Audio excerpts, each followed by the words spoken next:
Cape Canaveral City Council special meeting at the City Hall Council Chambers located at 100 Polk Avenue in Cape Canaveral, Florida. I call this meeting to order. Mayor Pro Tem Kellum, would you please lead us in the pledge? To the flag of the United States of America and to the republic for which it stands, one nation, under God, indivisible, with liberty and justice for all. City Clerk, please call the roll. Councilmember Davis. Here. Councilmember Jackson. Here. Mayor Pro Tem Kellum. Here. Mayor Morrison. Here. And Councilmember Willis. Here. Thank you all for being here, council, city staff, and Bob, thank you for joining us today. Commander Keck, good to see you. We are thankful we're able to meet today in the afternoon and make this work. I think this time at approval of agenda as written, we have one item on here. Make a motion to approve the agenda as written. I'll second. Got a motion by Councilmember Willis, second by Councilmember Davis. Any further discussion? Seeing none, City Clerk. Councilmember Davis. 4. Councilmember Jackson. 4. Mayor Pro Tem Kellum. 4. Mayor Morrison. 4. And Councilmember Willis. 4. Agenda is approved as written, 5-0. And now we are at public participation. I don't have any cards up here, but if anyone would like to speak, please come forward. Seeing none, we'll go ahead and close public participation. And we are at item number 6, our one discussion item, which is titled Identification of Legislative Priorities for Submission to the Space Coast League of Cities.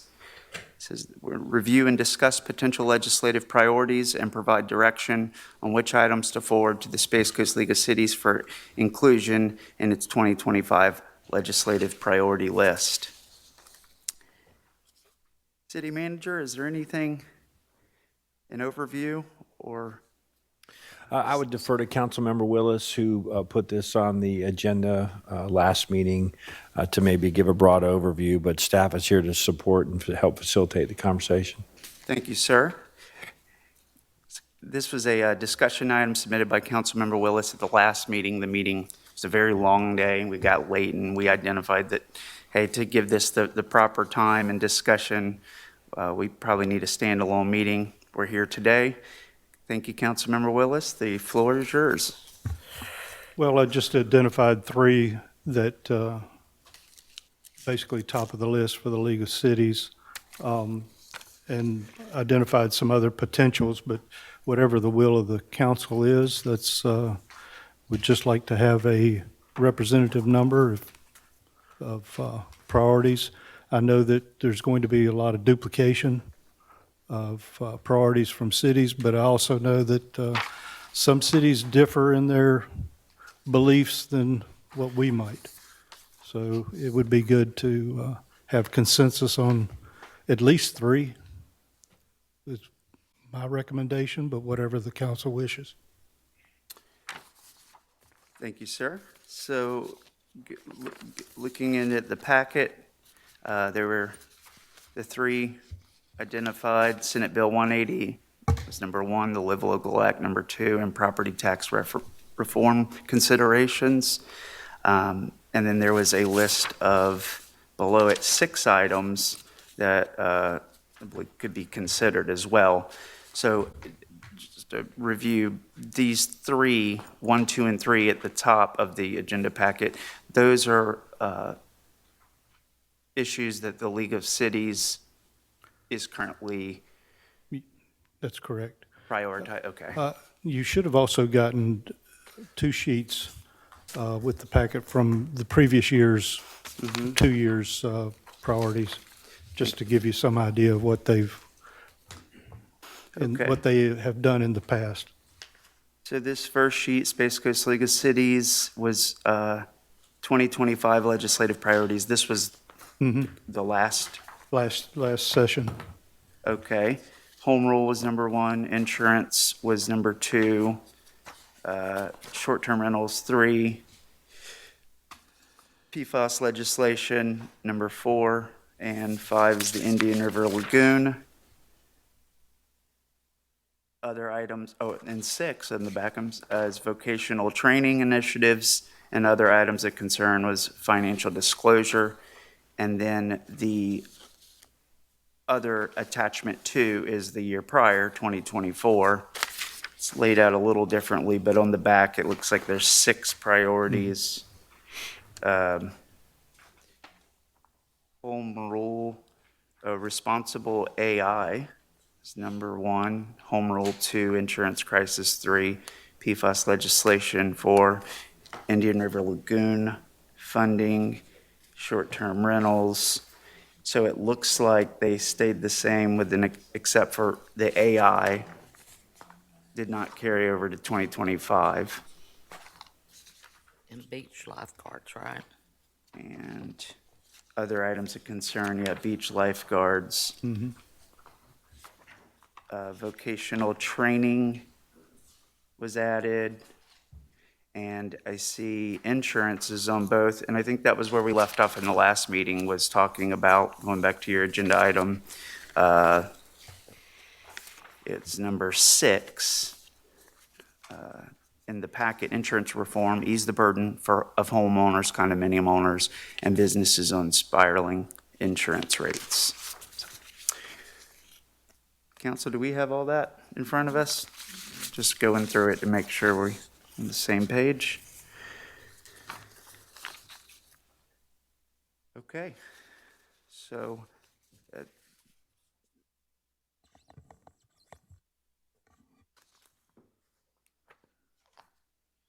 I think insurance is certainly an issue.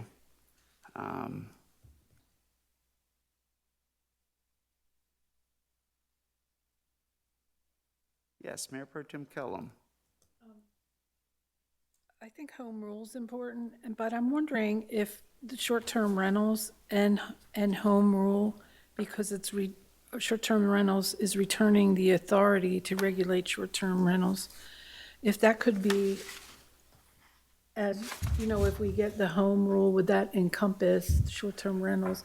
Do we need a separate line for that, or could it all be under home rule? Mr. Mayor, Yes, sir. I think home rule is overarching everything, in my opinion.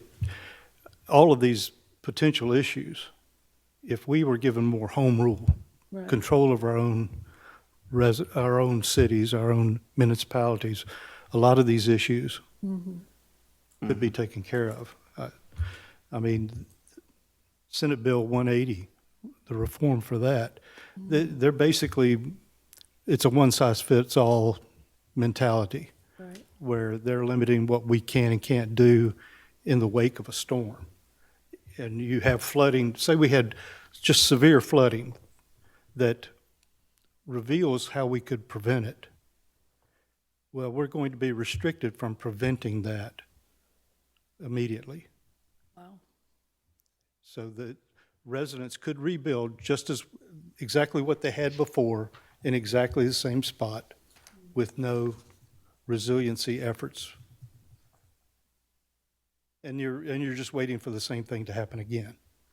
Right, and home rule is on the last year's Yes, I and the think, year before. well, I think home rule is just a given. Yeah. We have to fight unfunded mandates.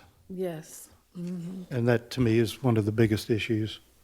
I think if they were trying to amend the home rule section of the statute, that would be Yeah, obviously an issue, but agreed, it's intertwined through all this. Mr. Mayor. Yes, Councilmember Jackson. And see, with the 180, I see it differently, a bit differently from the FEMA courses that I took with FDEM, with Florida Department of Emergency Management, because this is all coming about due to Hurricane Ian, and what had occurred in Fort Myers is that that was an unprecedented storm, hadn't happened anything like that in that area for 100 years. there were properties that were flooded out, and they were older properties. FEMA moved the coastal construction line more inland, and people lost their homes because of new building requirements. And so SB 180 was a reaction to that, so that Florida residents would not end up losing their home after a storm. Now, do I agree with, if it's after an emergency, and maybe Councilmember Willis can address this better for me, but if it's after an emergency, that's one thing. If they're taking away our ability to manage our own building code, that's another. So I know that with 180, what I had seen is it's going years back to storms that we've already gotten past as far as overruling building code. So is there a time period, Councilmember Willis, that 180 is supposed to work within?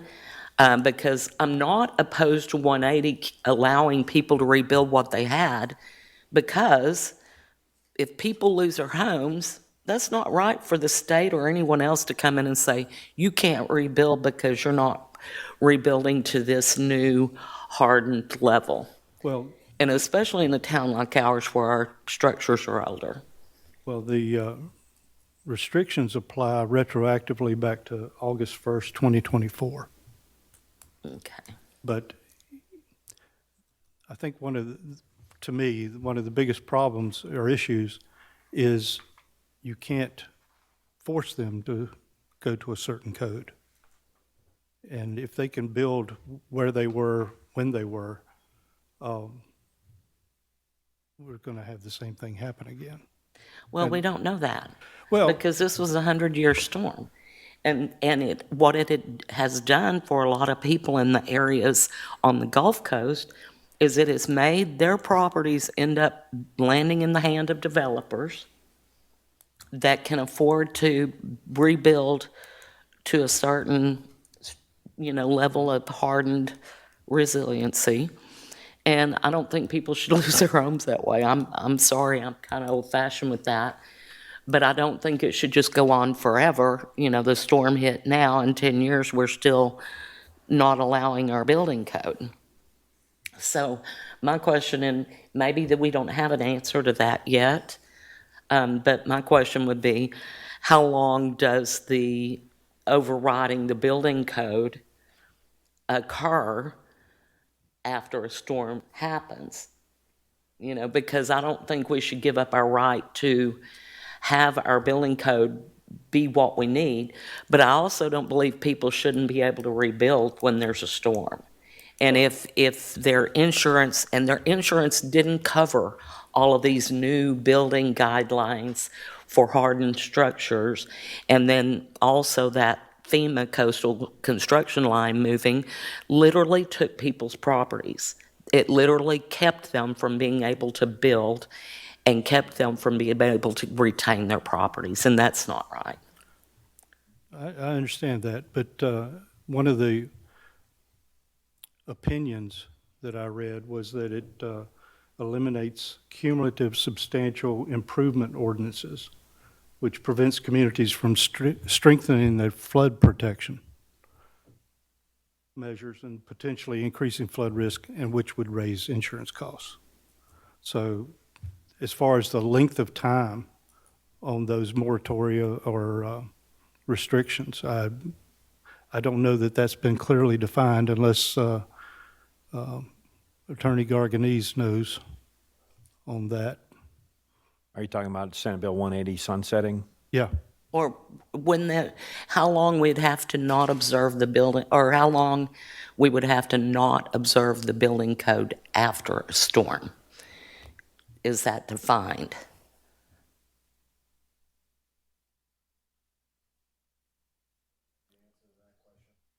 I mean, it sunsets in October of 2027. I don't know about setting aside the building code. Well, I know that what the bill is intended to do is not force them to harden their home if it wasn't hardened before, right? So if we have building code that says it needs to be hardened, it allows them to rebuild without that, correct? I don't know that question. I don't know the answer to that question off the top of my head. Okay, so I know there's the ability to rebuild, but I'm not sure which provisions of the code would be preempted. understood. So, Mr. Mayor, my point, I guess, being is like this one, I'm not sure I'm on board with what they are trying or saying, especially since we haven't been storm ravaged yet, thank God, and maybe we won't be during this time frame. But us advocating for this, I'm not great on not allowing people to rebuild and hardening the structure and forcing people to harden structures when their insurance won't pay for it and they may not have the money to do that. We have a town full of retirees and they may not have $40,000, $50,000, $60,000 to add to their insurance claim to rebuild if something happened.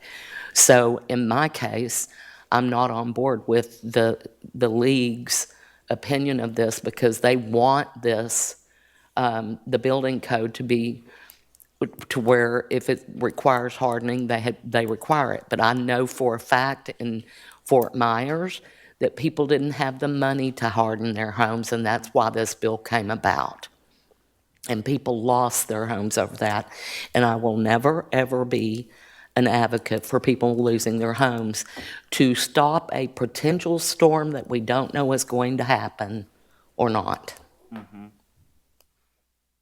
And so I'm all for the insurance piece, though. But that's my opinion on 180. So I'm not great on that one. Mr. Mayor, Yes, Councilmember Willis. the exercise is not to debate Florida League of Cities. It's for us, for what is best for our city. And if it's consensus that we don't make a statement on SB 180, Florida League is going to make a statement because there are a number of municipalities that are filing suits. But And I understand that, Councilmember Willis. So- I realize that they're going to make their argument regardless. yeah, It's just that this is one that that's fine. I've got a That's- different opinion on. That's perfectly okay. I mean, I'm in agreement that insurance is enormous and it affects everybody. And Councilmember Willis, I know you have been involved heavily with the legislative part of this, the League of Cities. We had that on priorities 2 years in a row, and now we've got it this year. Did we gain any traction at all those 2 other years that you're aware of? Rates supposedly are easing. Now, when I know the mayor will be speaking to the legislative delegation tomorrow. I believe that's correct, Mr. Mayor. Yes. One of those delegates is a former insurance salesman. Well, he is still an insurance salesman. Let's retract the former part. But, and he's very aware of what it's going to take. And I think legislation over the past 2 years has eased the ability for insurance companies to come back into the state because so many of them left after a spate of hurricanes. And a lot of those issues are dealing with reinsurance because the reinsurers are dealing with catastrophes all over the country, and they are basically combining them. Just because we have hurricanes, tornadoes in the Midwest, fires out on the West Coast impact insurance as well. So I think more can be done to attract more. The more opportunity we have to shop insurance, Right. the better off we're going to be. And I think anything we can do, anything the legislation can do to encourage more participants in the market, the better. And I believe that with you having answered it that way, I believe that I've even seen some, a positive traction in a positive direction, because our condo complex's insurance dropped like a rock this year, which was great. And I know you would need forward continued motion to keep it going, the momentum going. Yes. Okay. Mayor Pro Tem Kellum? I think the insurance part is very important too. Just for me, for an example, when I bought my house, 30 years ago now, my insurance was $500 a year. It's now $8,000 a year. And I think what's happening, and I've talked to some of my neighbors, that have worked all their life, paid their house off, and now are opting not to buy house insurance because it's so expensive, and they're on a limited income or whatever. But what kind of catastrophe does that set up? If something happens, they're going to be homeless, So I think the insurance thing is very important, especially for our city with as close to the ocean and the river we are. I think that's a major priority. Yeah, do we have, what bills, I'm just searching the statutes, insurance-related bills have been filed? Did the representative, Nothing's been filed yet. okay. But the League of Cities is looking for representatives to initiate something. And I Okay. think, his name escapes me, but Hodgers? Hodgers, yes. Representative Hodgers. He is looking to promote something. Okay. I would love to see him put that forward. Okay, so let's do this. Let's flag insurance, I think. Councilmember Davis, I think insurance is critical. let's circle that one, I think, is a good idea, is one. I think the League of Cities is going to go forward, it sounds like, with Senate Bill 180, Live Local and Property Tax. I think the issue is when they represent the cities, it's those priorities may not represent the majority of the council here. And yeah, the property tax reform, I certainly understand the concern about replacing revenue with, or property taxes. And we'll see. I guess the voters will have an opportunity this year to vote on it, but the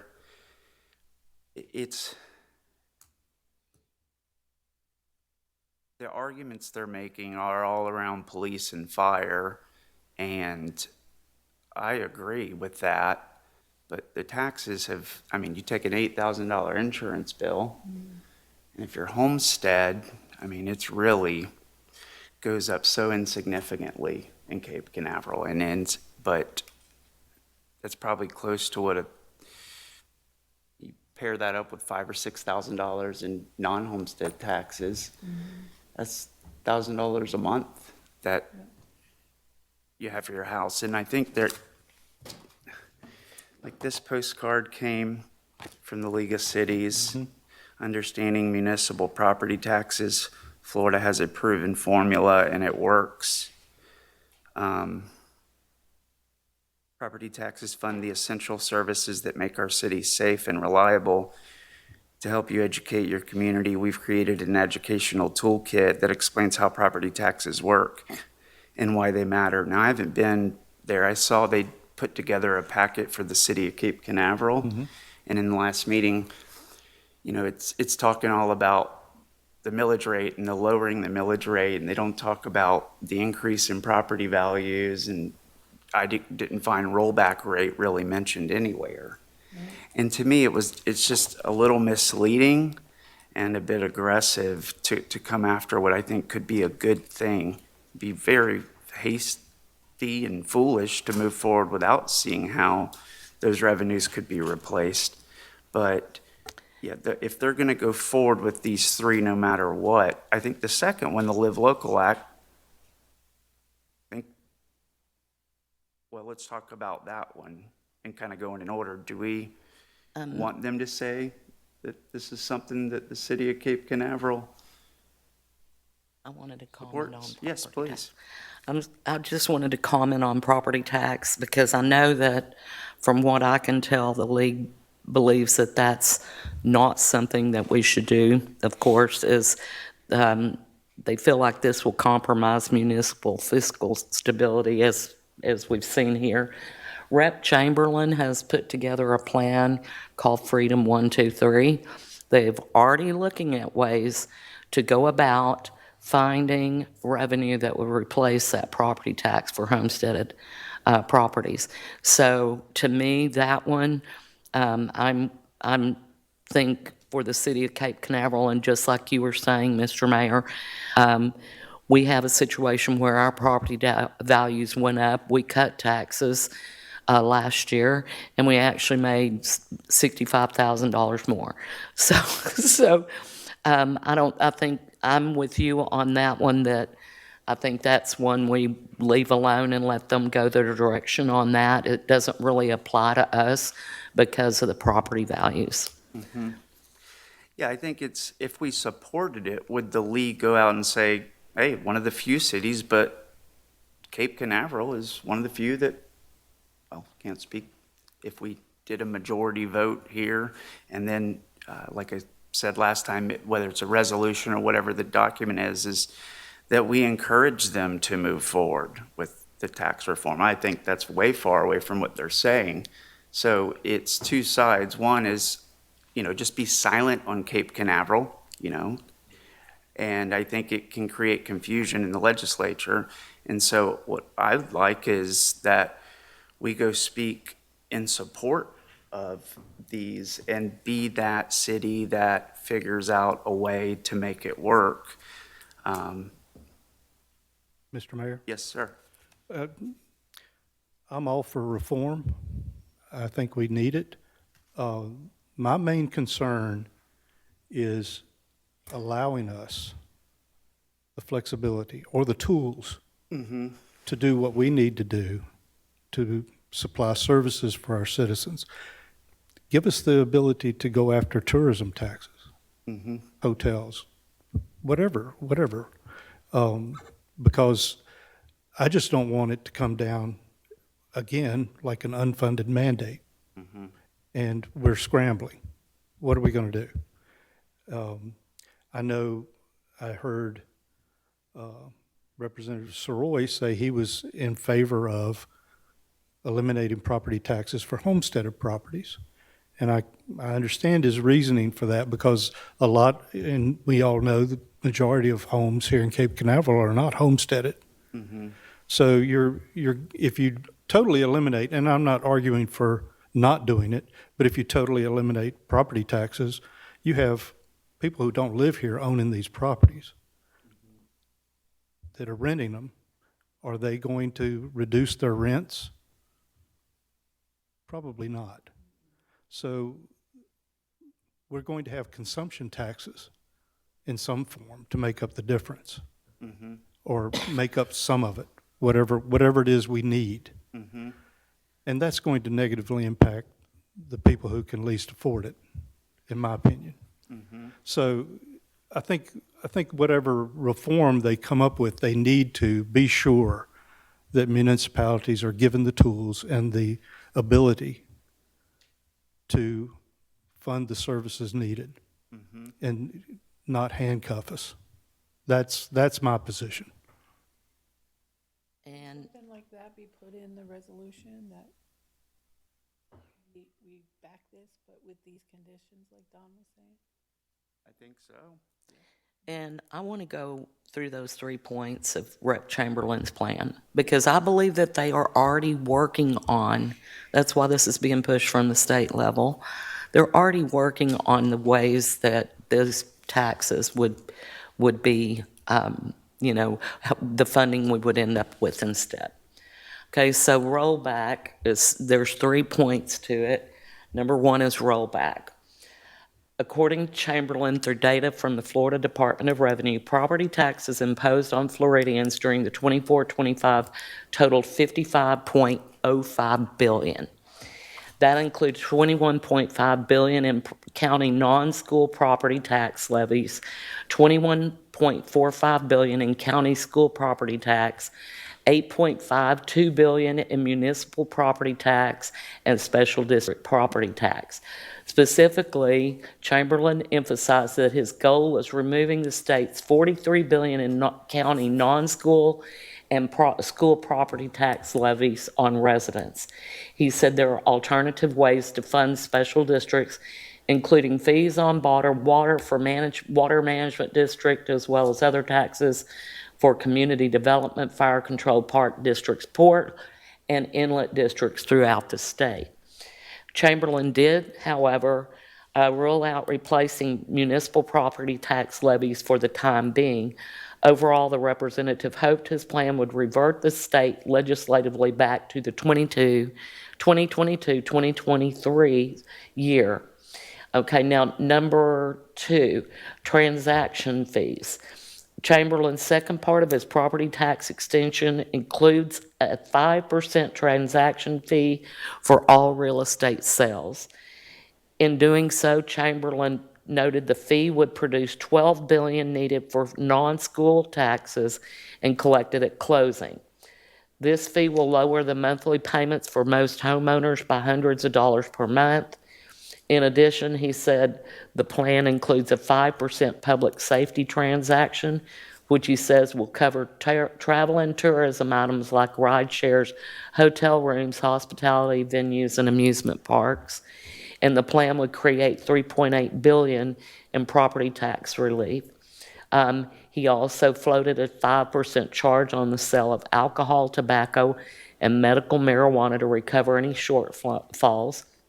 The number 3 is the cent school sales fee, which he says will generate $20 billion to entirely replace school property taxes.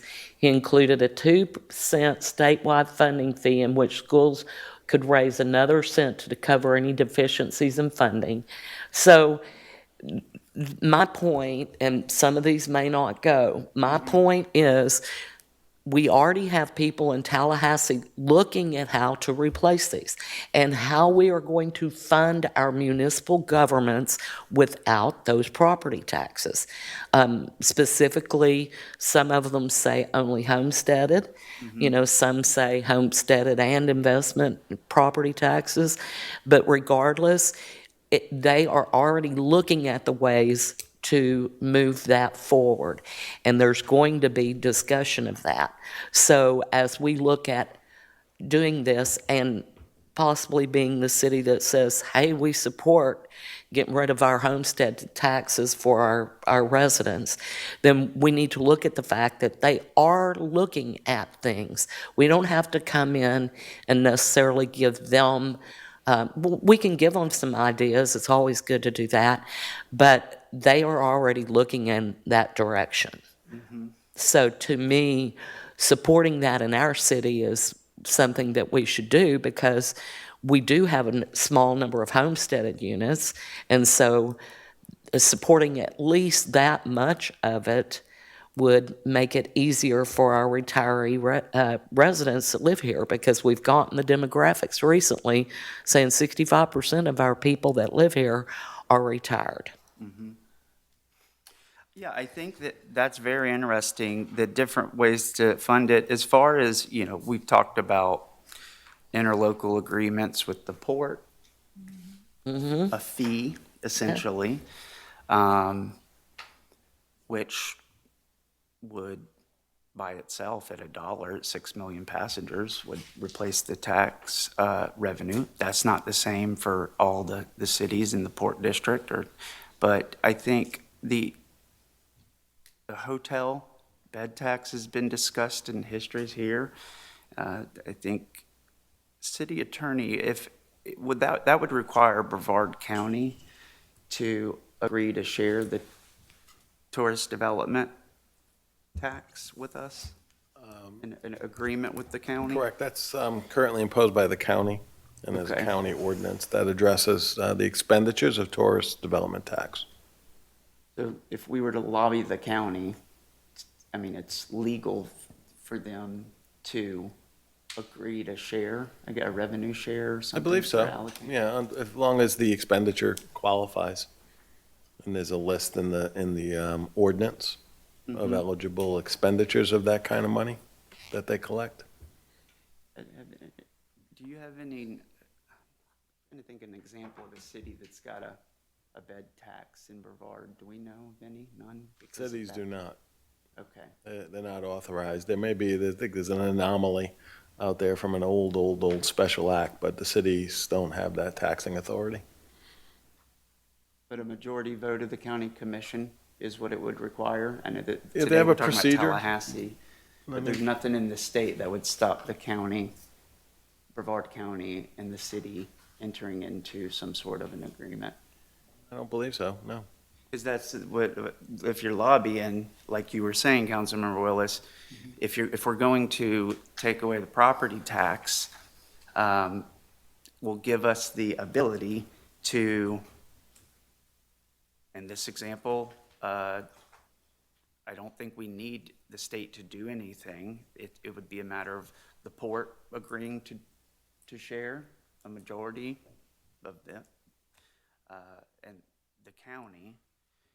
And I think that the sales tax and those other things that Councilmember Jackson was talking about, what would it take for, because we did the lagoon tax. That was done through the county, right? That was a chartered vote on the ballot. Referendum. Could we could we have our own city sales?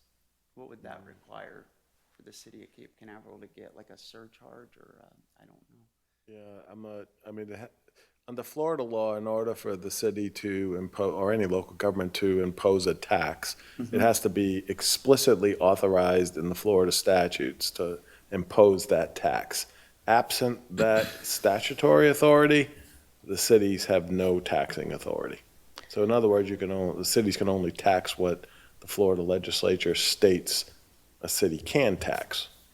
And when it comes to a lot of those special taxes usually are at the county level, like tourist development tax, and like the lagoon tax was a countywide, authorized by referendum, a county referendum.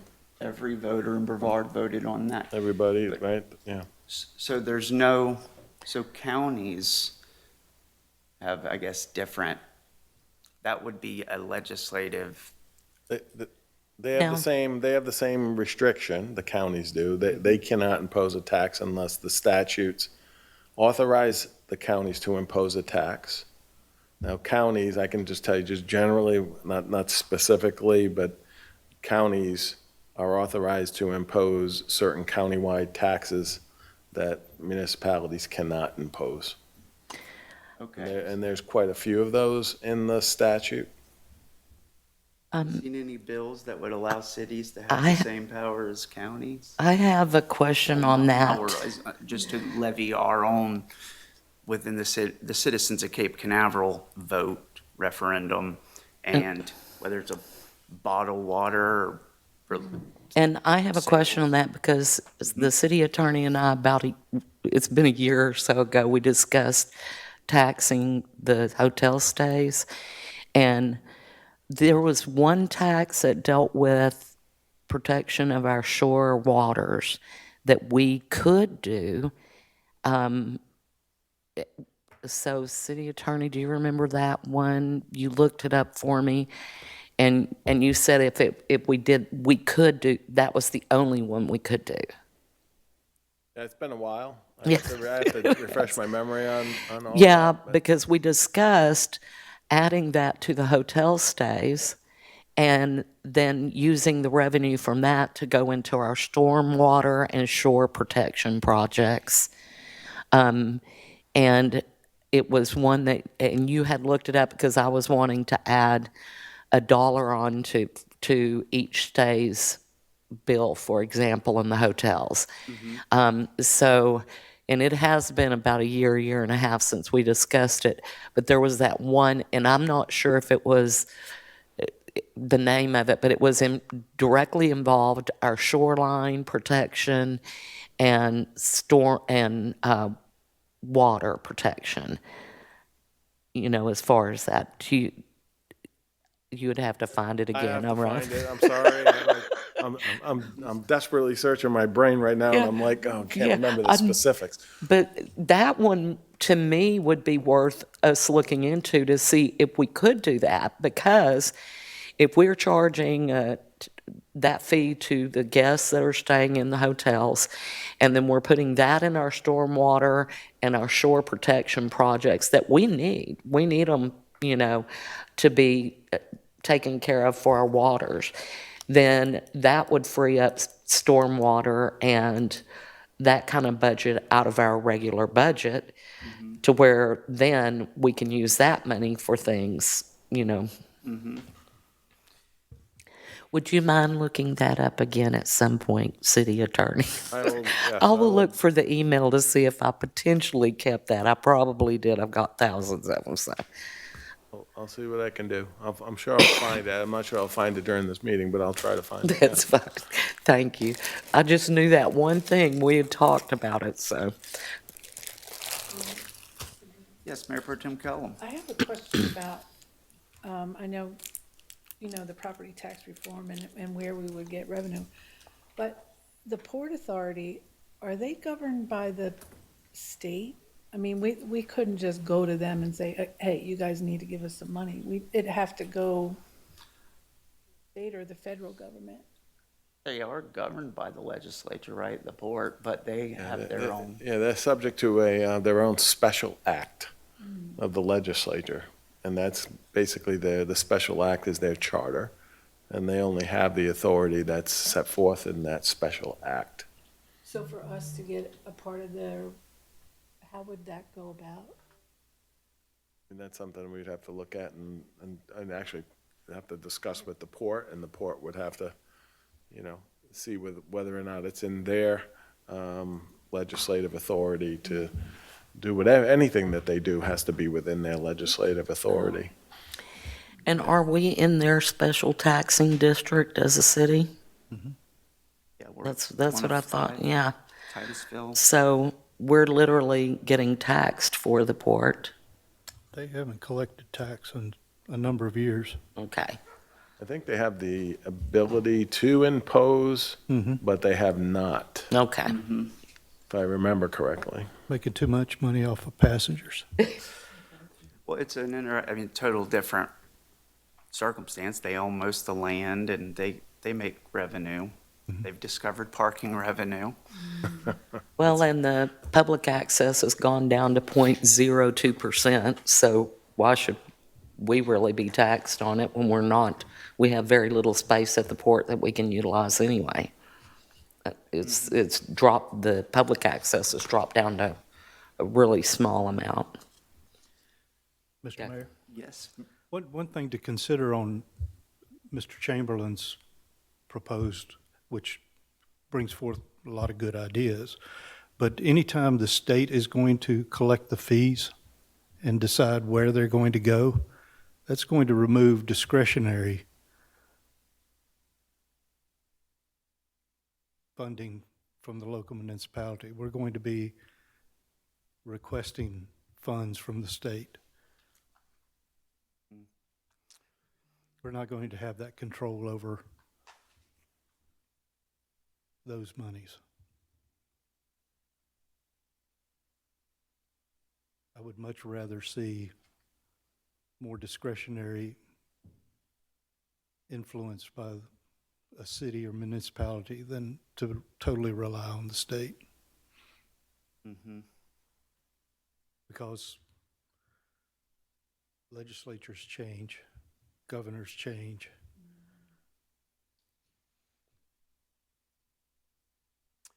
Yeah, I think the property tax reform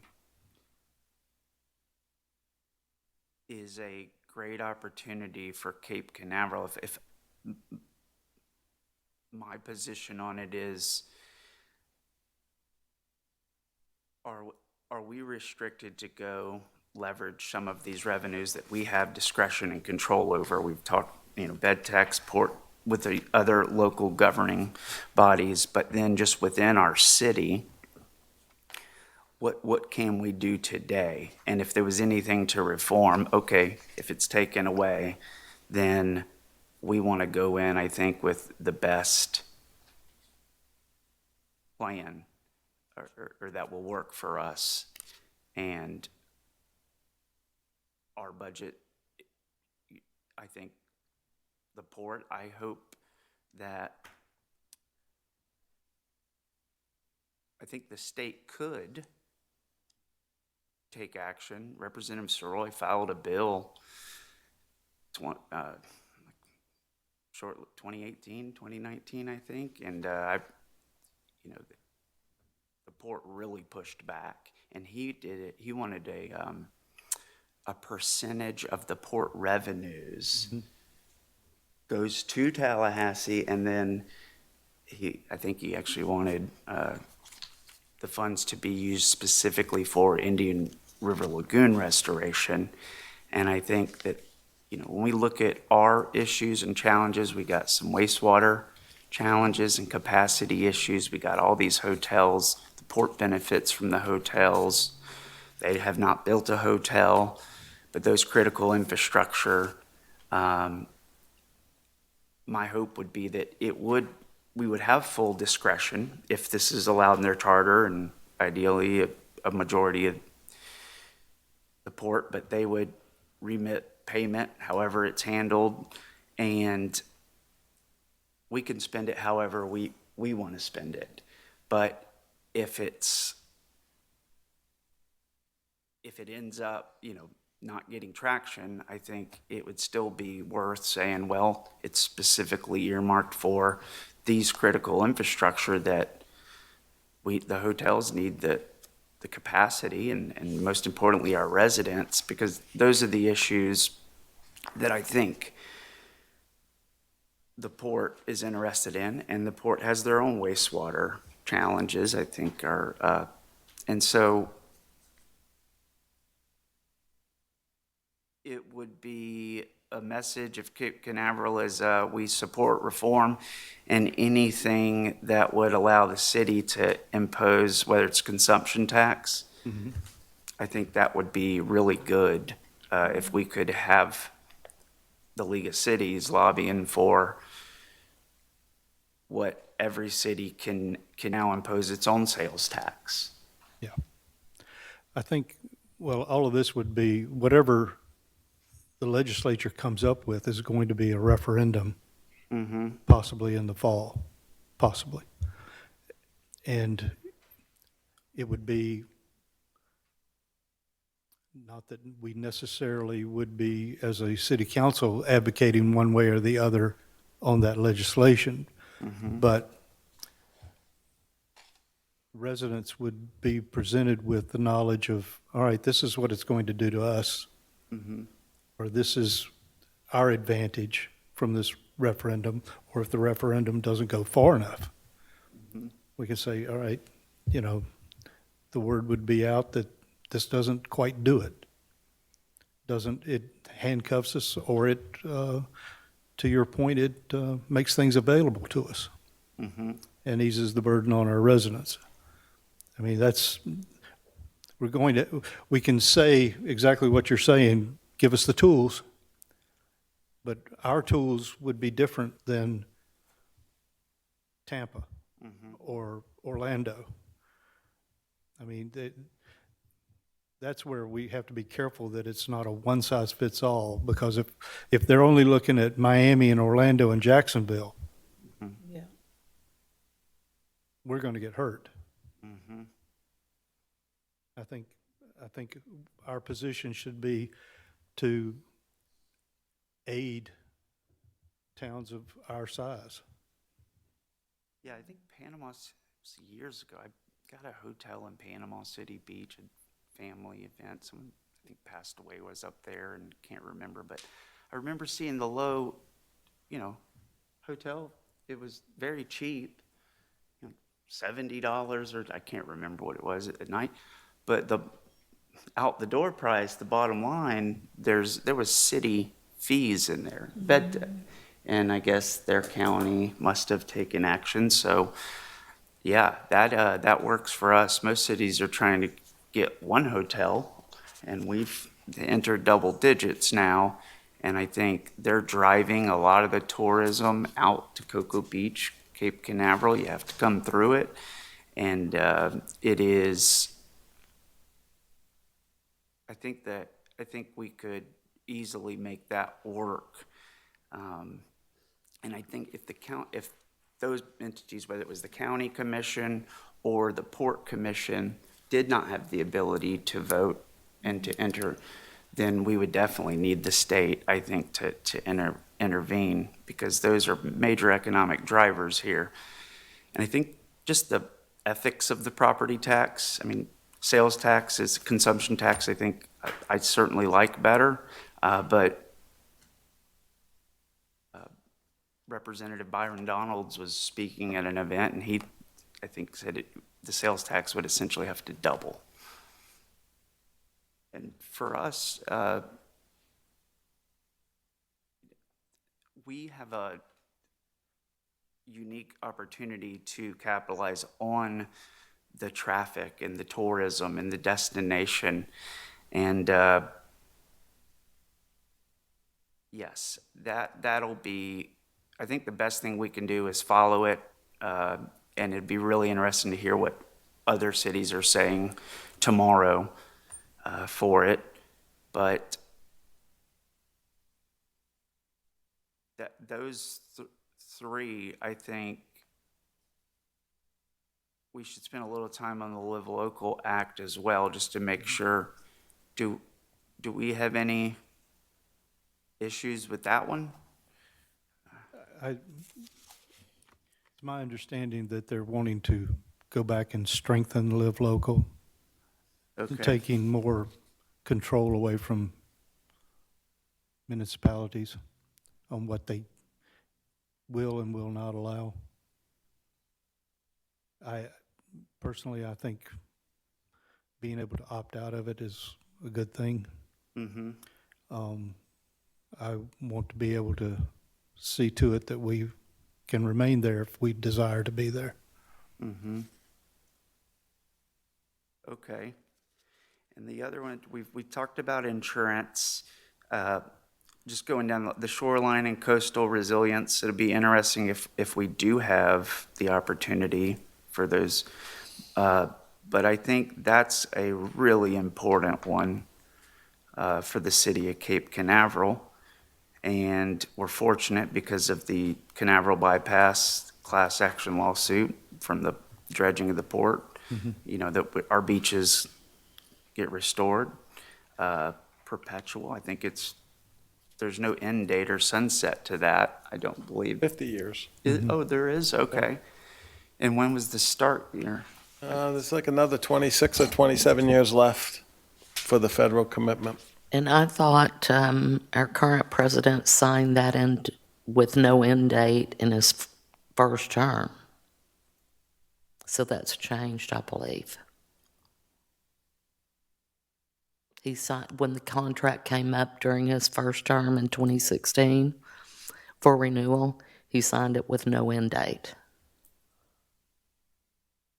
Okay, well, I'd have to see that.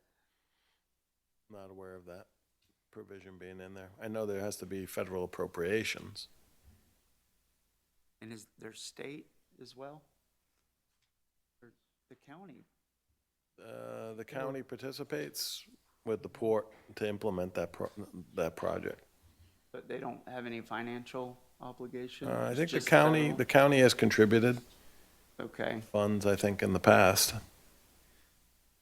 that's a big one. It's very relevant. Obviously, we're going to lose some erosion with this storm that's doing a U-turn back out. I think and it happens those king tides. It's not even the big hurricanes that always cause it. It'll be a December or cold, time of the year, and you'll go out and just seems like lose 15 to 20 feet overnight. Those major tides eroding. That's on the beach side. That's obviously a major economic driver, our beach. So anything around that, I think the whole county wants Cape Canaveral, the port wants Cape Canaveral beaches to be nice and funded. And then on the lagoon side, extremely important. And I think our wastewater treatment plant, is there any, I guess, update or thoughts on that, city manager, we've got a wastewater treatment facility on the coast, I guess if we could centrally plan and start over, it'd been better to be inland, right? I think I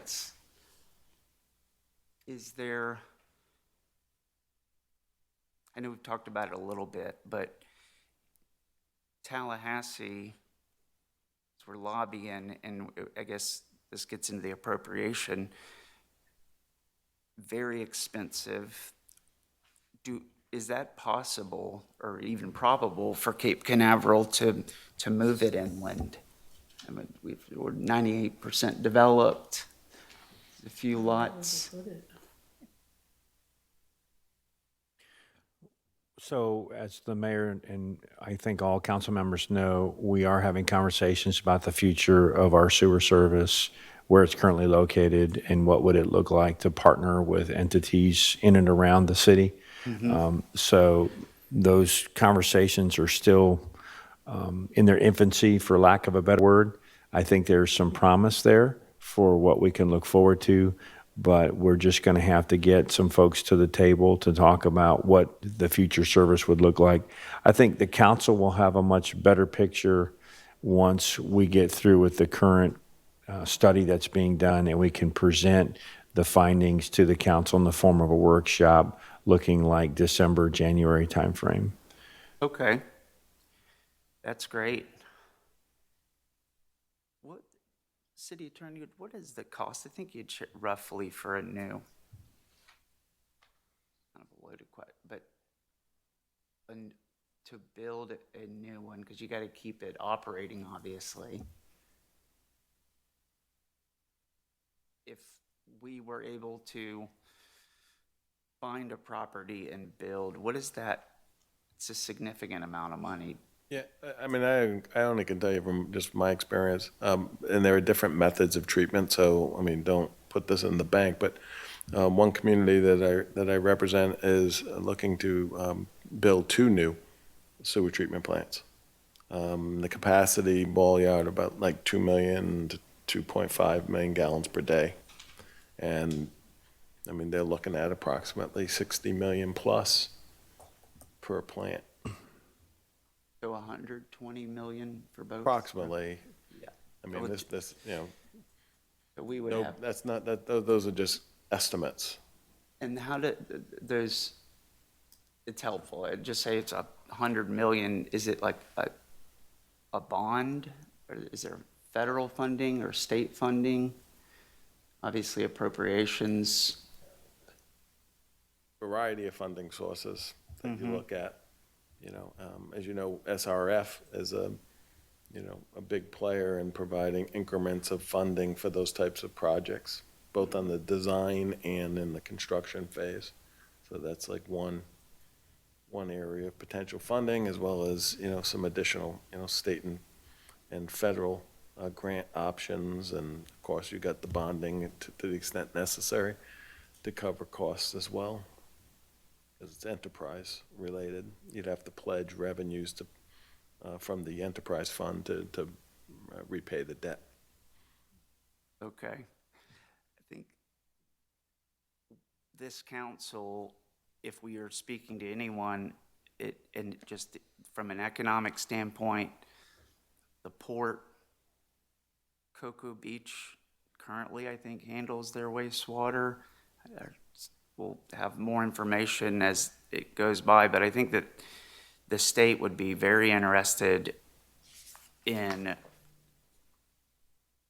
I mean, we're at a very high percentage threshold today, and that would be a huge win if we could ensure that we have enough capacity for our residents, because, you know, a lot of residents don't like the hotels, as we all know, and it really becomes an issue when sewage starts backing up and issues in a community. And so if we're talking about expensive projects and then justifying, you know, what we need the fees for, or the sales tax or whatever it is, I think that is a very compelling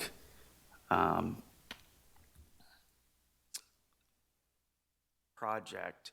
And then I've also heard, I think it was Mayor of Titusville, Mayor Connors, was talking about a regional wastewater treatment plant, which would be essentially, I guess we wouldn't need a wastewater treatment plant, and it would be, you'd have to pump it into the mainland up there on the south side of Titusville when you get out to the airport. Have you heard about them? They're very preliminary talks, but talking about getting economic development funds and basically having a massive capacity that would allow the whole region.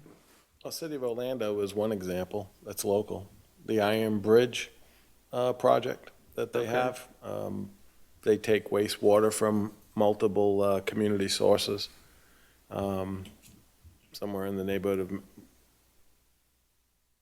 I want to say somewhere in that 60 to 90 million gallons per day treatment capacity. But the local jurisdictions have to obviously transmit it, right, to the treatment facility, and the local jurisdictions maintain their own lift stations, transmission pipes, and then ultimately it ends up into Iron Bridge. And if you haven't been, to see the wetlands and park out there in Christmas area, where a lot of the reclaimed water from Iron Bridge goes, it's just phenomenal. It's just amazing what they have done with the reclaimed from Iron Bridge. I mean, the whole barrier island, just getting that stuff to move it through, but to have the tanks and store it, Gotta they send could it. handle significant, probably a lot of the barrier island communities. And I think with the space and their wastewater needs and all of that, it's just trying to think outside the box, big picture. These are real solutions that, you know, that land over there on the shoreline,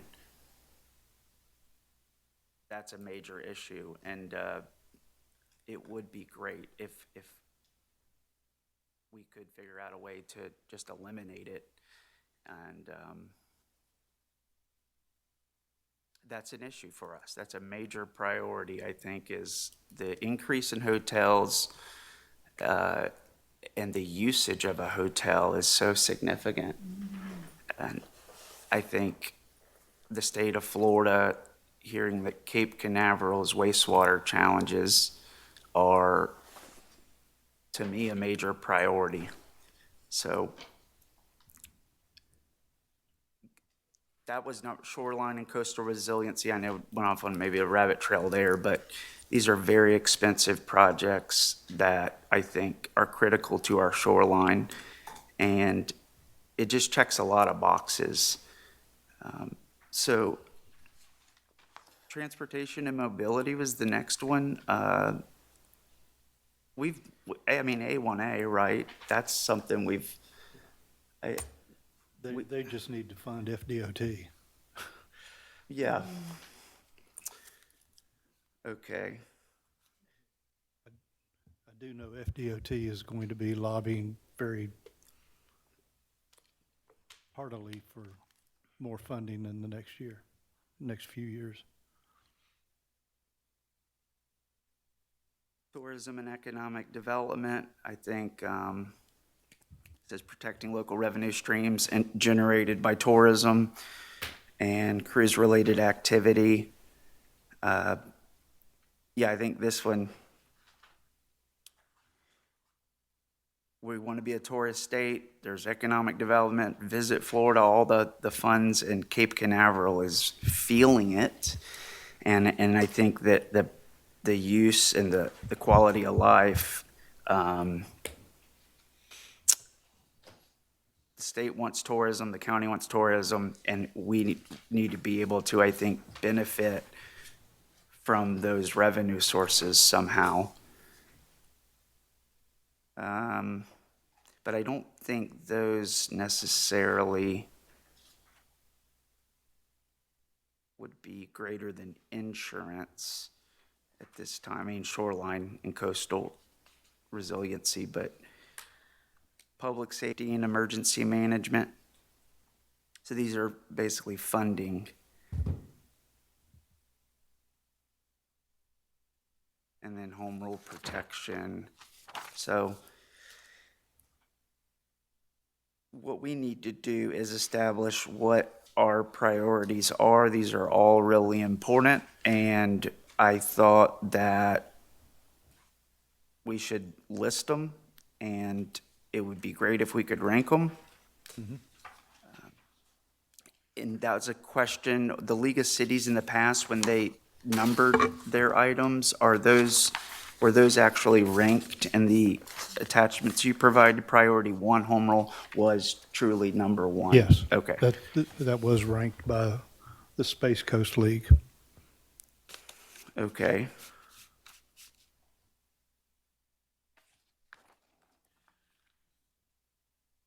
An insurance crisis was 2. And then this year, 180 is number 1? Senate bill?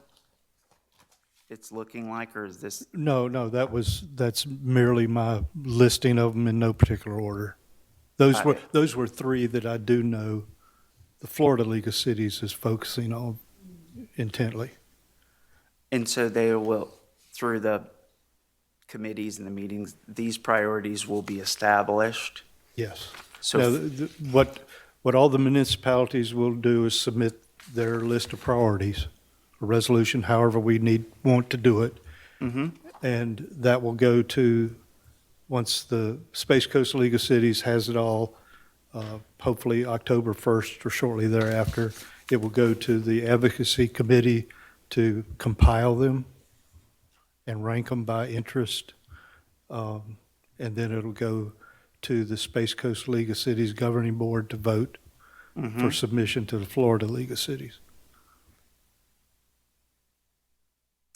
Okay, well, I've spoke a lot. I think, council, do we want to go down and try to at least list them, the ones that are important? It might be all of them, and I think then be able to rank them so that, yes, Mayor Pro Tem Kellum. Could we go, each person ranks what they think and then see if we're agreeing on certain ones and then? Like, to Yeah. me, home rule, to me, insurance reform and property tax reform are important to me. And then everybody say what's important to them, and then, Those are yours, or was that just an No, that's from- that's Say from- those again, if you don't, home rule, please. which encompasses a lot, Mm-hmm. insurance reform and property tax reform. Okay. Those are the top 3. Are there any that, well, I think that's,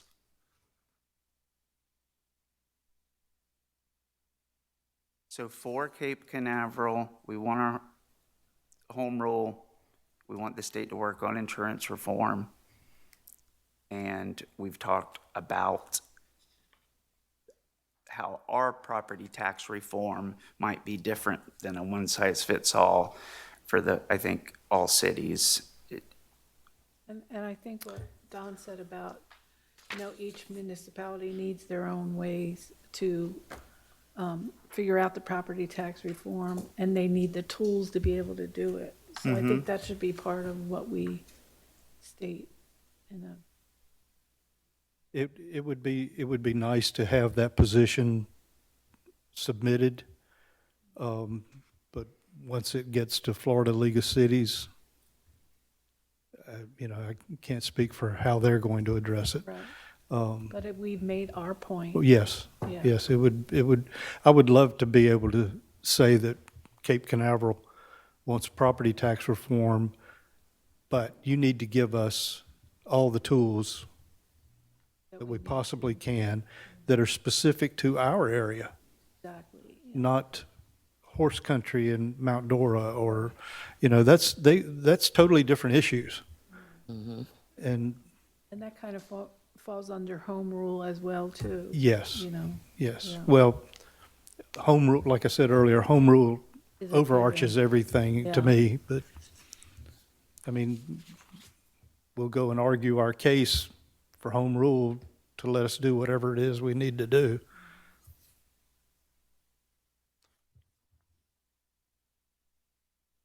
Yeah, I think arguing home rule is truly a number one, and it's more of the how. So I think let's do that. What are the Councilmember Willis, are your top, which ones I guess would be your Well, three? my three,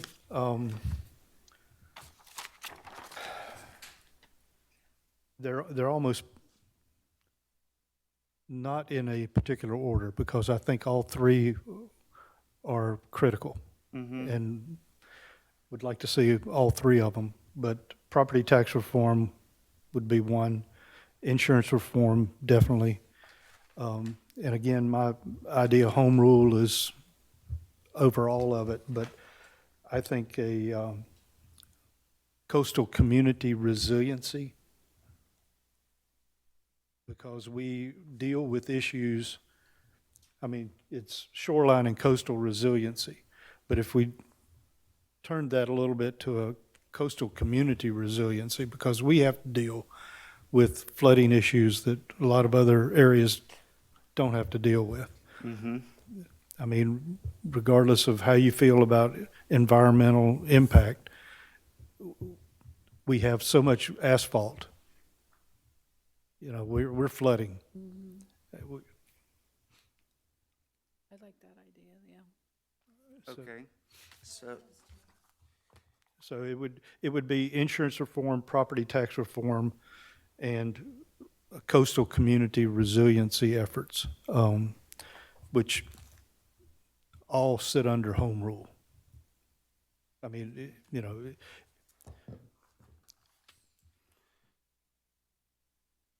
with that one. so Councilmember Davis, those three, okay.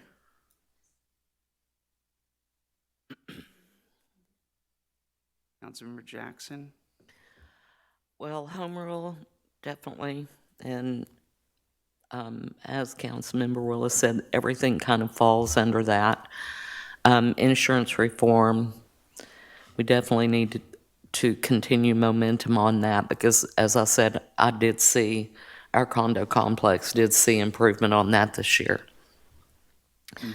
On the property tax, it's difficult because the toolkit that they're sending out with the Florida League of Cities is so very different from our approach.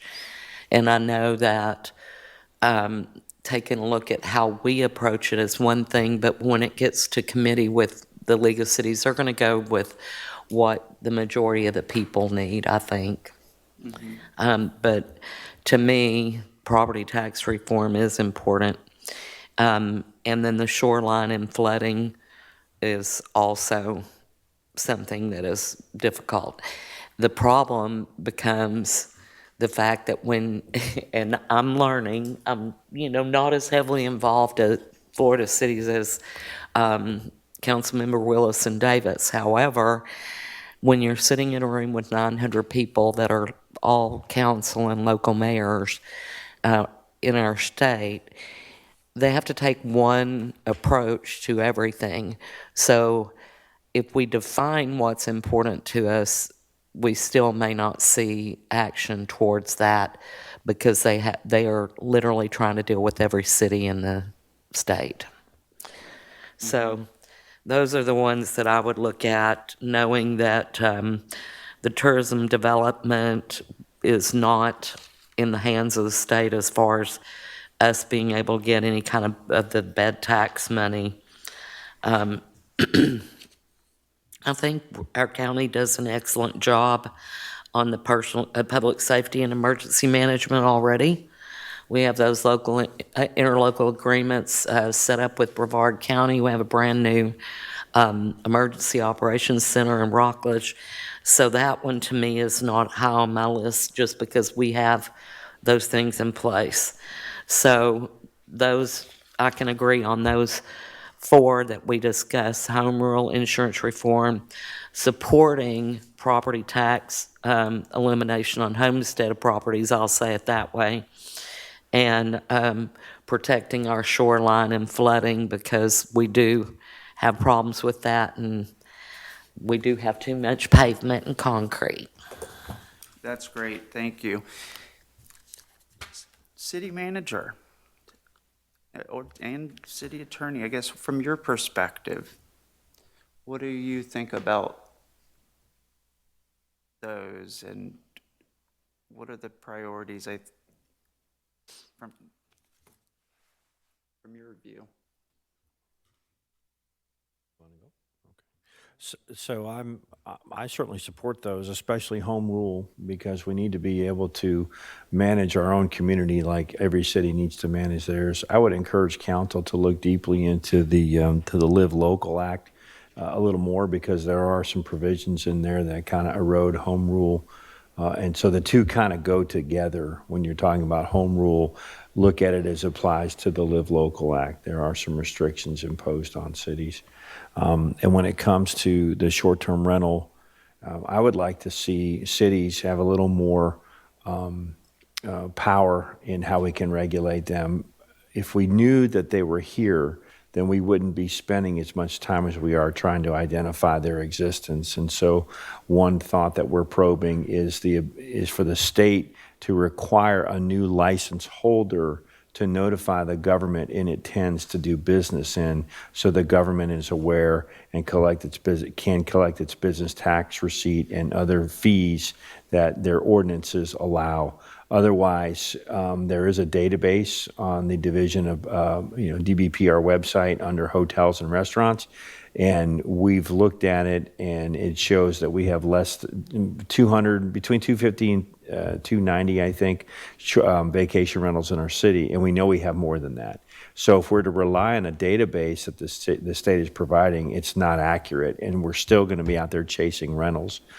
Versus if the new license holder were compelled to notify us within a certain time frame that they're doing business in our city, and there's a penalty if they don't, then I think that would be helpful to all cities and counties. Thank you. City attorney, I know that you'll see some things that maybe it was Senate Bill 180 that if these things pass, it may not impact us as much as we think other cities. Was that Senate Bill 180, I think? Senate Bill 180 is it's a preemption that prohibits local governments from adopting more restrictive and burdensome regulations, land development regulations. Mm-hmm. So, at around 1:30 today, about 20 local governments filed an action against the state challenging that law. So that affects all municipalities, including Cape Canaveral. So that's a lawsuit that we need to pay attention to and see what happens, because that type of preemption was extremely broad. Mm-hmm. Last minute in the legislature. While it comes across as an emergency regulation, it really is so broad that it impacts everybody. And it impacts our ability to react and to propose remedial regulations that may be necessary. So, home rule, I mean, I hear what everyone's saying. I mean, home rule is an issue every year. From a legislative priority standpoint, my perspective, the last, 10 years or so, we're playing defense constantly. It's more of a micro issue. It's whatever the legislature decides to, preempt and wants to preempt becomes the legislative priority of the session, right? And I predict that that's going to happen again this year, whether it's, trying to amend live local or, try to preempt, there's some preemption that's floating around regarding transportation-oriented districts, which if you have like a railroad, for example, intercity or intercity, they're looking to preempt and require local governments to, that have these transit-oriented areas to preempt their ability to regulate land and allow, buildings up to 15 stories. That type of preemption is not going to affect Cape Canaveral as it currently is, but it will affect other municipalities and counties. Could potentially impact City of Cocoa in the future. If a Bright Line station is constructed, right, that would be, intercity rail. So you got to look for those types of things when you're looking at home rule. That we may not have a dog in that fight because it's not so broad as Senate Bill 180, but we may have other local issues that they're trying to deal with that will impact us tremendously. That we should be ready to advocate one way or another. That's helpful, thank you. And I guess,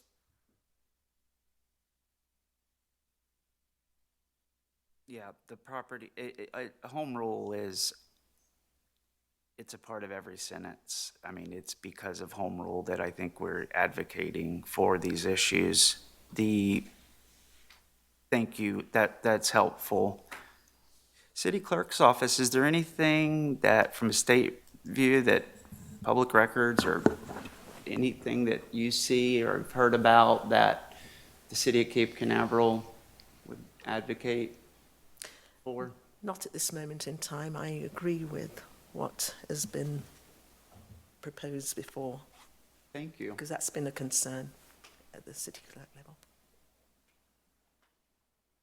If I looked up the Brevard County, the tourist development tax, right? So that, they have the Tourist Development Council. So, in your advocacy, I would not lose sight of maybe some local opportunities, right?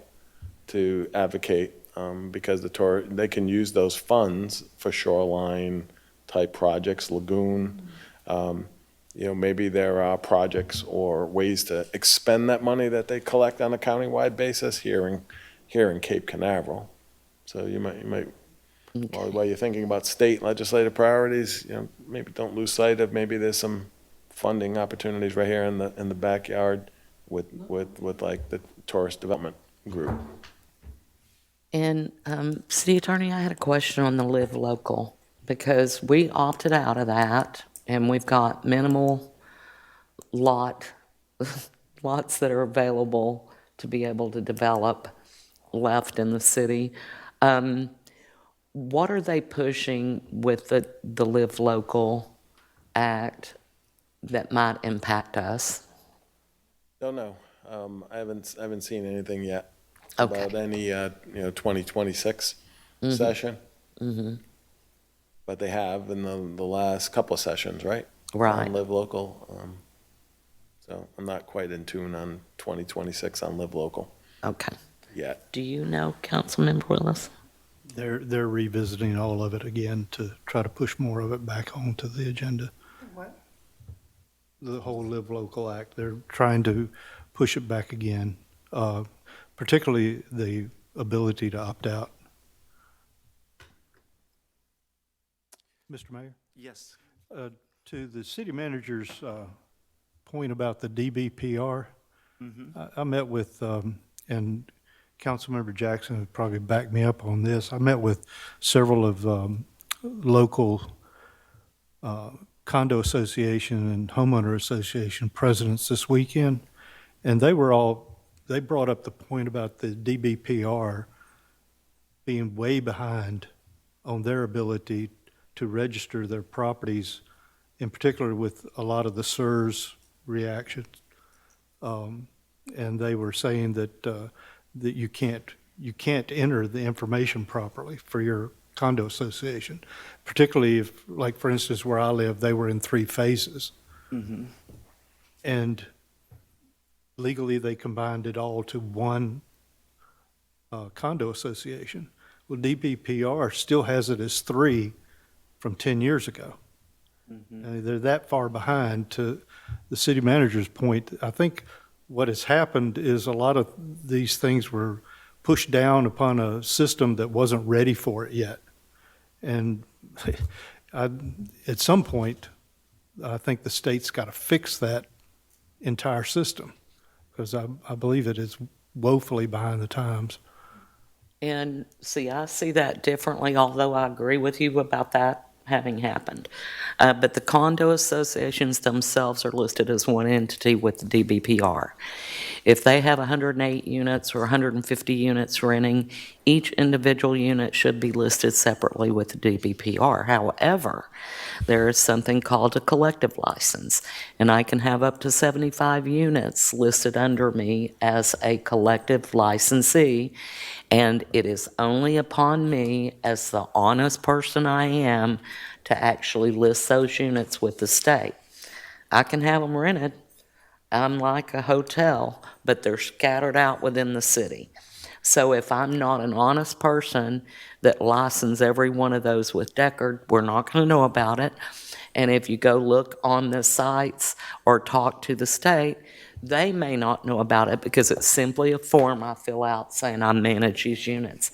And then if I add units, I would need to update it, and that may not happen. And if I delete units, I would need to update it, and that may not happen. So there's a group of hidden units under the collective license that until you get to that level of detail, you're not going to know which ones are out there or not. And every realtor has collective licensed units, and many management companies and things like that, that's how they're licensed. So those wouldn't necessarily be separate. They may have one Deckard license under one address, and then you go out to the state records, and that one license is listed towards that company's rental units, but there might be 75 more of them that have been turned in on a form, or maybe not. So as you're looking at how to ensure compliance, you know, we want to say, oh, we need to get these folks. This is why I've been so adamant about, is Deckard doing its job for the money we're spending on it? Because it's not finding those.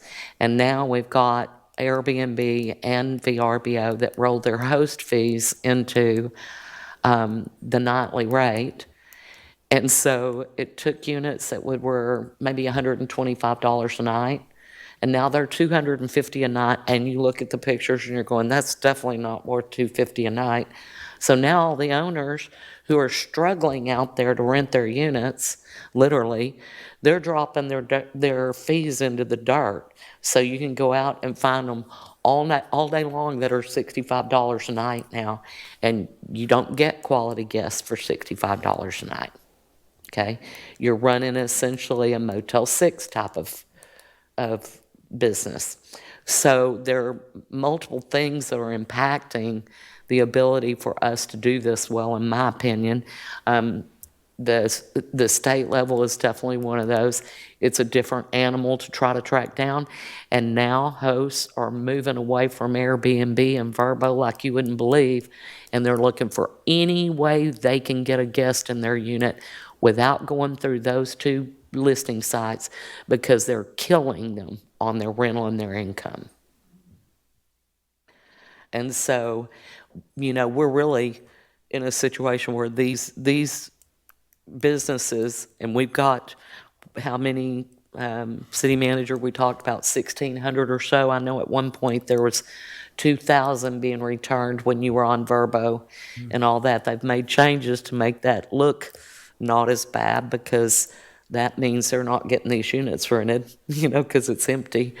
But literally, we had those high numbers that are being returned, and we don't have the guests in for these units.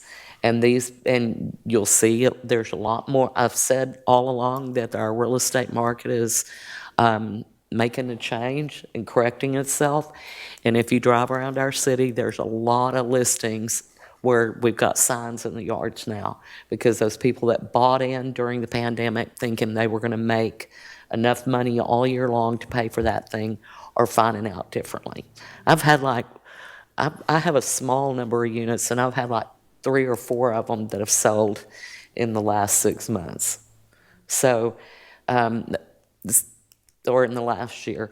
So it's definitely, we're impacting them. That's, but when we have 1,600 of them go belly up, we may be wanting to think about the fact that that's 1,600 small businesses in this city. Mm-hmm. And we got 50 businesses that are not short-term rentals in our city, and then a ton of hotels. So it's a balancing act for sure. Not an easy one either. And the state you really restricted our home rule, and we were grandfathered in, fortunately, but to the city manager's point, that if we don't know, they don't self-identify, our code applies differently to a short-term rental. So that I've heard stories of people buying the house, and then they, remodeled it.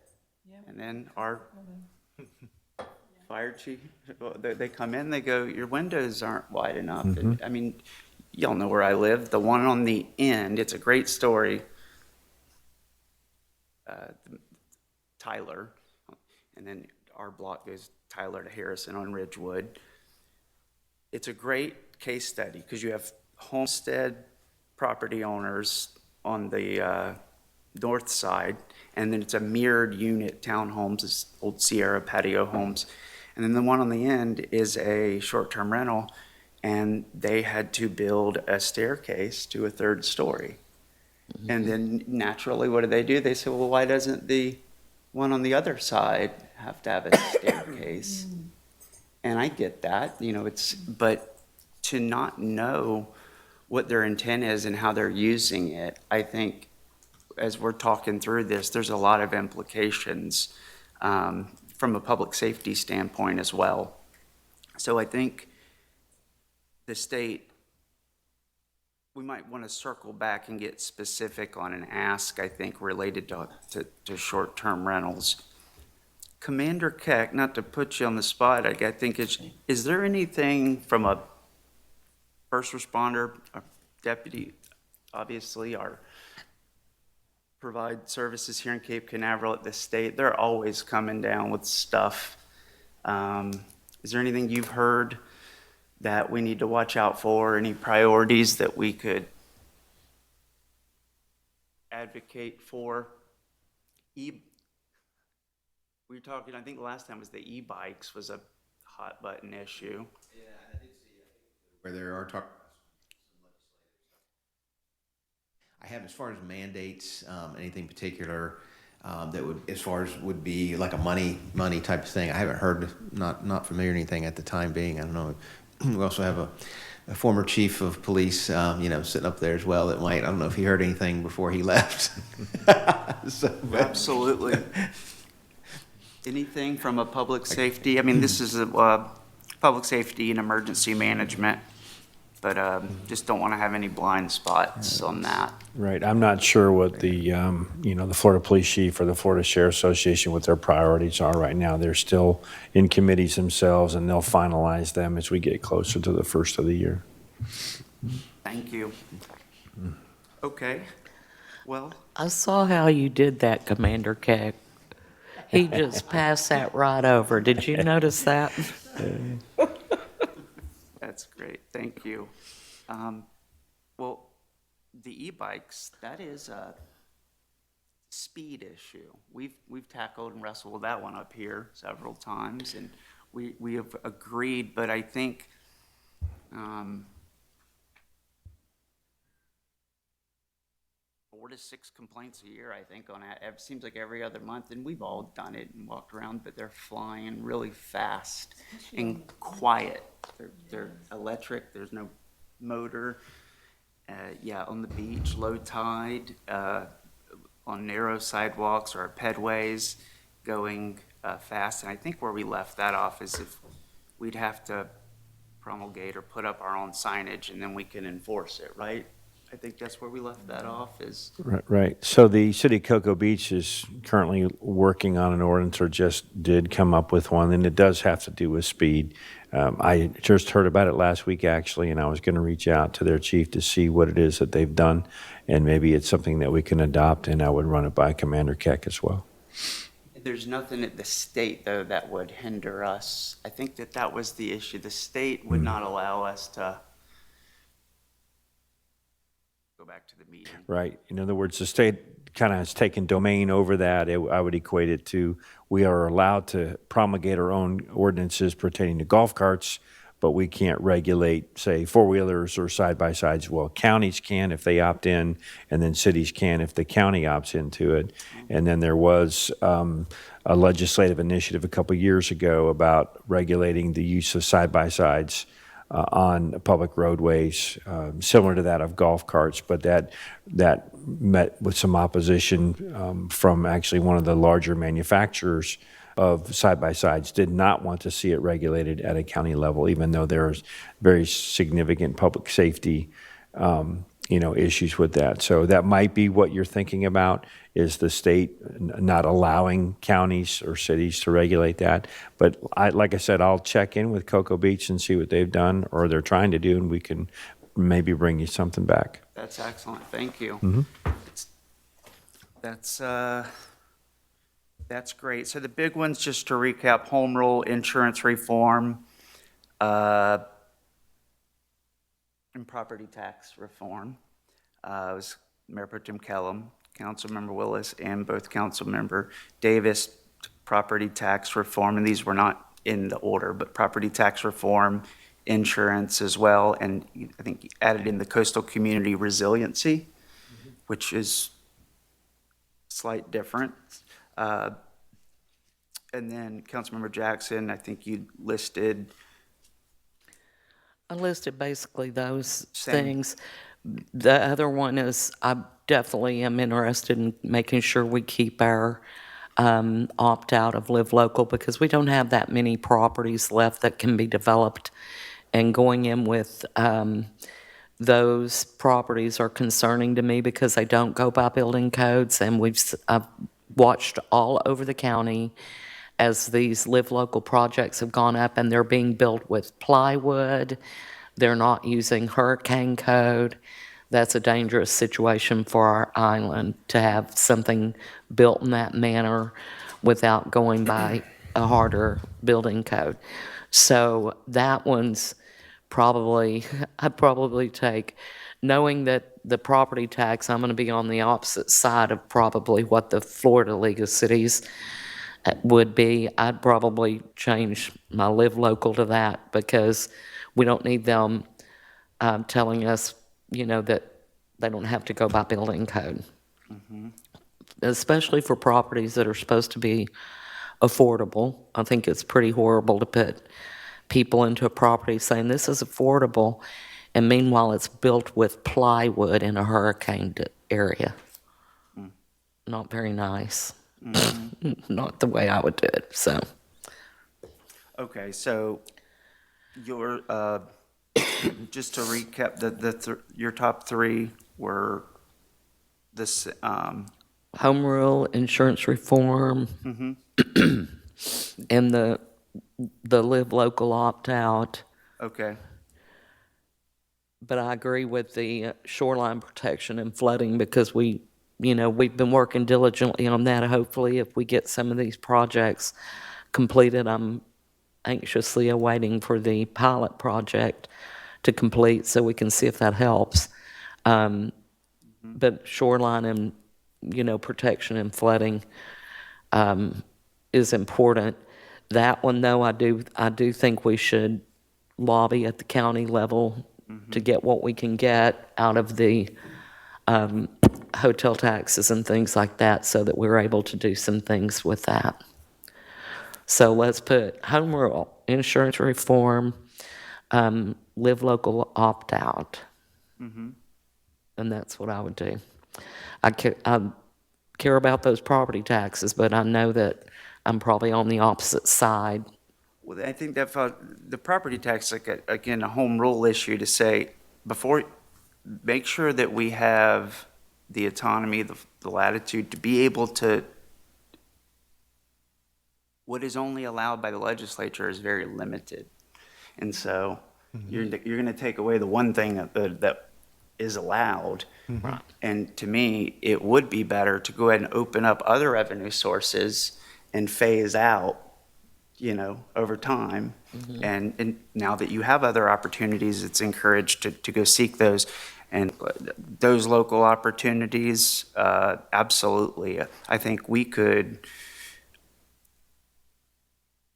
start taking action on those here in the near future and want to be, I think, strategic about it. But I think the county commission and the port are both opportunities, assuming their charter would allow them. And I think, sounds like we'll learn a little bit more, but like our city attorney said, we can circle back. I support those, and maybe we list 5, Councilmember Willis? That won't be a problem. Because I think then we can encompass it all. And so, We don't have to limit it to 3. and do you think that home rule is going to be an actual issue this year, or is it? Well, it's anything that they do on any of these other issues Yep, impacts home rule. That's what I was going to say, too. Do we really need So to list like I said, it's, home rule overarches everything. absolutely. So, you're taking away a piece of home rule with anything you do that handcuffs us Mm-hmm. as, Okay. as local communities. And they did list it last year Yeah. as a separate item. But to Councilmember Jackson's point about the live local, that is already being pushed by the Florida League of Cities Policy Committee for Redevelopment, is to knock it down and restrict live local even more. We'll just have to see how far that goes. And we want the ability to at least opt out. Yes. Okay. Yeah. I think, do we all agree that live local, we want, the Cape Canaveral has the ability to opt out? I think that's, I think that the community, coastal community resiliency is something that's really important to our city and our area, that I would list that too. And, do away with the home rule because, like you're saying, it kind of applies to everything. Do the insurance reform, property tax reform, coastal community resilience, and short-term rentals. Well, you're going to argue home rule in the same breath with every one of those. Yeah, that's true. But I think like the tourism and economic development, I think that's something that we need to, like Anthony was saying, deal locally with that, because we don't need to go to the state for that. And with the Live Local, remember, if they're trying to push back on that, that's got that 30-year tax abatement in there for the developer. Not if they get rid of the property tax. Well, if they get rid of all of them. Yeah. land abatement. Yeah, but, do we want to jump out there and tell these developers, we'll give you 30 years of taxes? Sure, come on. No. I'd rather do that for our residents than jump out for that. But that's the other thing, and it also requires that we, as the city, ensure that they are renting a certain percentage of the units at an affordable rate for the next 30 years. It's our responsibility to make sure they are renting it that way, which is going to take up staff time as well. Yeah, agreed. Okay. I think we've got, home rule will be intertwined and stated throughout all of this. The one that's specific, I think, to us is this coastal community resiliency, that if we were unified on something, is like, that's what is really important to Cape Canaveral, whether it's the Banana River Lagoon, the wastewater treatment facility, just the shoreline, the issues, and then the beach, renourishment, and dredging, and making sure that those coastlines are strong and protected are really important. So why don't we say, and we're not doing anything on Senate Bill 180? Or That's going to be, that the Florida League of Cities is already going to be doing that. I don't think it's one we of need our, to debate it ourselves. okay. So, It would be nice if everything was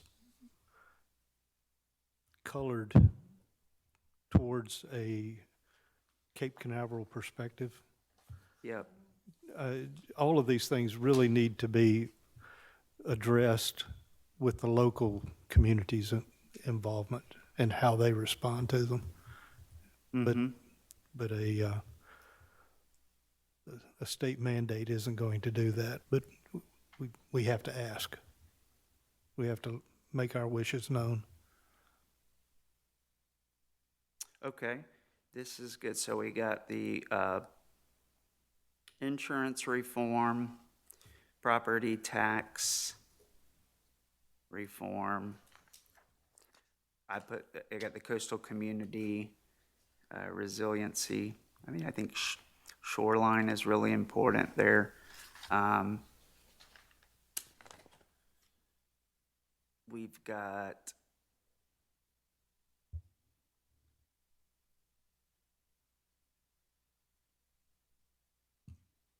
well, that's really it, right? The top three. We talked about short-term rentals. Do we want to add a fourth and a fifth? Well, live local. Okay.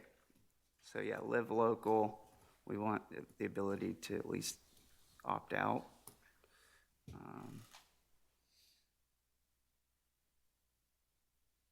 And what do we want to do for the fifth? Is it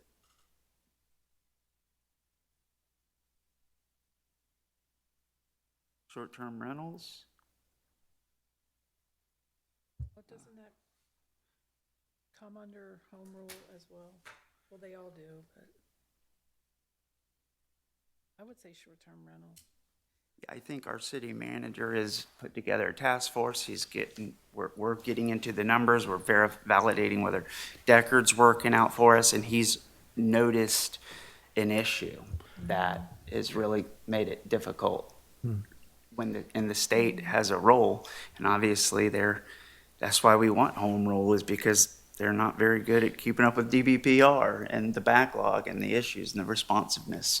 And so, Well, and when this occurred in 2012 with short-term rentals, where the state came in and Airbnb lobbied the state, and they came in and made a decision that we can have an Airbnb anywhere in our state. Doesn't matter what it's zoned or anything else.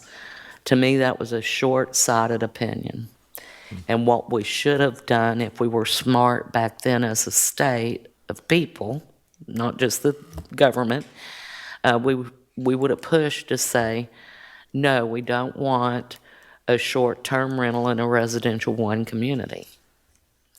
Because R1 communities that are zoned that way are the homes where people live, and no one wants to live with an Airbnb next to them, flipping people in and out, in and out, in and out. So we should have looked at zoning restrictions, but that didn't happen in 2012. And it's resulted in what we have today, where everyone screams about them all over the state. You know, so I wish that the league. Dawn, I want to give you that one. You take that one up there for us and tell them, you'd have a lot of people more happy if you would restrict the zoning for Airbnbs where they're not in residential neighborhoods. Live Local's going to prohibit you from zoning. Yes, I got them, and I think, Mayor Pro Tem Kellum, I think you said you need to go here soon. at 3, So yeah. let's just, I've got 4. Are we going to do, Councilmember Jackson, are you saying, or Councilmember Willis, do we want a 5th one? He said that Live Local is going to preempt that short-term rental one anyway, so Okay. I think we should focus on Live Local because they're Okay. pushing back on it. We can add short-term rentals because there's multiple issues with short-term rentals. Okay. Well, that's the list, I think. Am I missing anything, City Attorney? I think I got, you just really mentioned the importance of 2. Live Local and Senate Bill 180. I think the league is specific to Cape Canaveral. The shoreline and coastal resiliency. Did you say one that I'm missing? I just want to make sure. Me? Yes. I don't think so. Okay. That's great. Okay, so what do we, I think I got them. So is this going to be in a resolution, or how is this? I thought that was the best way to do it. Just like we did A1A. Yeah. But for the sake of, just it's consistent. It keeps, I think, gives us the ability to hand it and shows, the support. But I think Councilmember Willis, for the sake of the meeting at the Space Coast League of Cities, you don't need that. You just need to go and state, hey, we discussed this, we voted, here's our top 5. Well, as long as we have a agreement on council, then I'll list out the top 5. Now, if you want to present a resolution tomorrow to the legislative delegation, that would be effective. Yeah, I would. And I think, Can we do that? our city attorney, well, he would have to draft it, Yeah. I think. Could we get a resolution that we took a vote today, now? And I could put it in the form, I can put your list in the form of a resolution. we want to do that? I think that would be very effective. I mean, anytime we've shown solidarity, it worked with FDOT, I think this is no different to me. Well, I know I said we want to maybe rank them. I don't know if that's the best approach. I think if we just say that the top 5, the shoreline and coastal resiliency, insurance reform, property tax reform, live local reform, and short-term rentals. Those are ours. We could make a motion stating those, make sure the city attorney and city manager clear, and I think he could get it in a resolution form, and it would allow me to walk in with a lot of confidence, and I think if there's not anything else. Can you give me that list again there, Mayor? Yeah, I'm a I wanna little, make the terminology for the shoreline and coastal, you said something different, Council, coastal community. I like the community coastal. Coastal community resiliency and Coastal community Preservation. resiliency Yeah. and preservation is the terms we've, I mean, Use. just to make sure we can do the things we need to. Funding, Insurance flexibility, reform. yeah. so you got that coastal community resiliency and preservation, city attorney. Insurance reform. Number 2. Number 3, property tax reform. 4 is Live Local Act. And 5 is short-term rentals.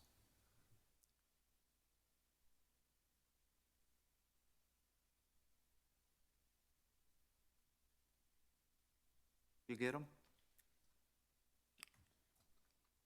I think so. On the property tax reform, Mm-hmm. what's the qualification to that? Is just to preserve what, flexibility, or what was the? Ensuring, Councilmember Willis wrote, I think nicely here, it says ensuring changes do not compromise municipal fiscal stability. So I don't, it's not saying don't do it. No, It's just saying if you do it, give us the tools. Don't limit us. mm-hmm.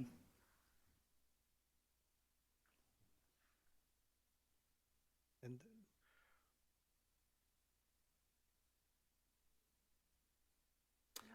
Yeah, I want to just make sure the city attorney's got what he needs, and then we can make a motion. I mean, I have the 5. It's, I guess, promote actions, right, that,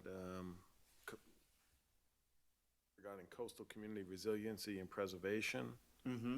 insurance reform, right, to reduce burdens of insurance, property tax reform in the context of not compromising fiscal stability of municipalities, Live Local Act.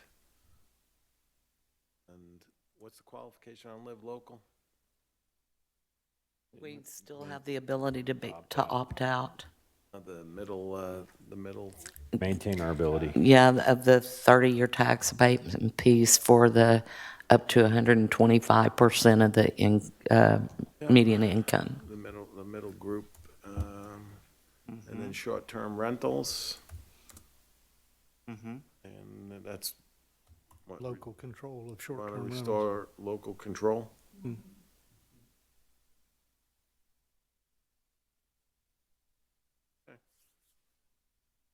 That's great. Yeah, and I think home rule would be mentioned as obviously through it, underlying operative word, and I think if that's in there, we would have captured really everything I think we discussed here. So let's do you could do a motion as stated, as the city attorney just read, so we don't have to I'll go make a through. motion as stated by the city attorney to adopt the resolution. I'll second. Got a motion by Councilmember Willis and a second by Mayor Pro Tem Kellum. Is there any further discussion? Okay. City Clerk, please call the roll. Councilmember Davis, 4. Councilmember Jackson, 4. Mayor Pro Tem Callum, 4. Mayor Morrison, 4. and Councilmember Willis. 4. All right. Motion passes 5-0. That is excellent, and what I think we all hoped for. So we can march forward with this, and obviously, City Attorney, if there's anything I can help with further, please let me know. I think you'll do it right, and if I could have that for tomorrow, that would be really awesome. Thank you, City Manager, for everything. My pleasure. Is there that's it as far as the agenda goes. Thank you for sticking with us here today. Appreciate it. Some relevant topics I think you heard, listening, real estate and the impacts of that in the area, and thank you for all you do in the community as well, Bob.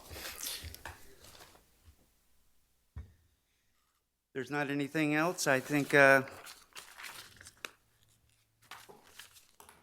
we don't do the reports on a special meeting. Okay.